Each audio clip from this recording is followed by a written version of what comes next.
Hello, എന്തൊക്കെയാണ് മക്കളെ വിശേഷങ്ങൾ? അപ്പോൾ ഇന്ന് ഒരു ഉച്ചയൂണിൻ്റെ റെസിപ്പിയൊക്കെ ആയിട്ടാണ് വന്നിരിക്കുന്നത് കേട്ടോ. ഇവിടെ നല്ല അടിപൊളിയായിട്ട് ചോറൊക്കെ ആയിട്ടുണ്ട്. അങ്ങനെ ഇന്നത്തെ കറികളൊക്കെയാണ് പറയാൻ ഉദ്ദേശിക്കുന്നത്. ഇന്ന് മുട്ടക്കറി ആയിരുന്നു കേട്ടോ. മുട്ടക്കറി വെക്കാമെന്ന് വിചാരിച്ചു. അപ്പോൾ കണ്ടോ, ഇത് മുട്ടക്കറിയാണ്. മുട്ട പുഴുങ്ങി കറി വയ്ക്കുന്നത് എനിക്കിഷ്ടമല്ല. അപ്പോൾ അതിങ്ങനെ ഉടച്ചൊഴിക്കുമല്ലോ. അപ്പോൾ സ്പെഷ്യലായിട്ടുള്ളതാണ് ഈ കറി കേട്ടോ എനിക്ക്. പിന്നെ ഇഞ്ചിപ്പുളി ഉണ്ട്. ഇതും എനിക്ക് അത്രയ്ക്ക് അങ്ങ് പറ്റില്ല കേട്ടോ. നല്ല ചമ്മന്തിയൊക്കെ ഉണ്ടെങ്കിൽ എനിക്ക് ഫുഡ് കഴിക്കാൻ ഭയങ്കര ഇഷ്ടമാണ്. പക്ഷേ ഈ ഇഞ്ചിപ്പുളിയോട് വലിയൊരു താല്പര്യമില്ല. പിന്നെന്താ നമ്മളുണ്ടാക്കി? ക്യാരറ്റ് ഉണ്ട്, അതേപോലെ ക്യാബേജും. ഇത് രണ്ടും കൂടിയിട്ട് ഉപ്പേരി വെച്ചതാണ്. ക്യാരറ്റും ക്യാബേജും. അപ്പോൾ മുട്ടക്കറി വെക്കുന്നതിൻ്റെ ഇടയിലാണ് നമുക്ക് കുറച്ച് മുരിങ്ങയില കിട്ടിയത്. അപ്പം അത് മിസ്സാക്കാൻ പറ്റില്ലല്ലോ നമുക്ക്.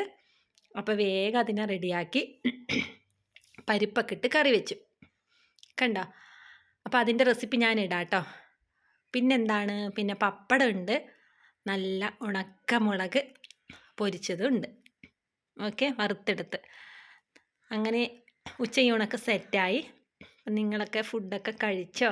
എന്തൊക്കെയാണ് സ്പെഷ്യലൊന്നും വേണ്ട. നമ്മുടെ ഏറ്റവും വലിയ സ്പെഷ്യൽ എന്ന് പറയുന്നത് നമ്മുടെ വിശപ്പല്ലേ അല്ലേ? വിശപ്പുണ്ടെങ്കിൽ ഭക്ഷണത്തിന് രുചി കൂടും അല്ലേ? അതെന്ത് കറിയാണെങ്കിലും അല്ലേ? ആണല്ലോ, ആണ്. അങ്ങനെ ഞങ്ങൾ എല്ലാവരും ചേർന്ന് വട്ടത്തിലിരുന്ന് ചമ്രം വടിഞ്ഞിരുന്ന് ഞങ്ങൾ ഫുഡൊക്കെ കഴിച്ച് സെറ്റായി കേട്ടോ. അപ്പം നിങ്ങളൊക്കെ ഫുഡൊക്കെ കഴിച്ച് കാണുമെന്ന് വിചാരിക്കുന്നു. അപ്പം എല്ലാവർക്കും നല്ലൊരു ദിവസം വിഷ് ചെയ്യുന്നുണ്ട്. ഓക്കെ, എൻ്റെ ചാനൽ ഇഷ്ടമായെങ്കിൽ ഒന്ന് സബ് ചെയ്ത് സപ്പോർട്ട് ചെയ്യണം കേട്ടോ.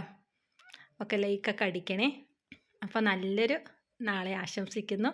എല്ലാവർക്കും നന്ദി. ഓക്കെ, കാണാം.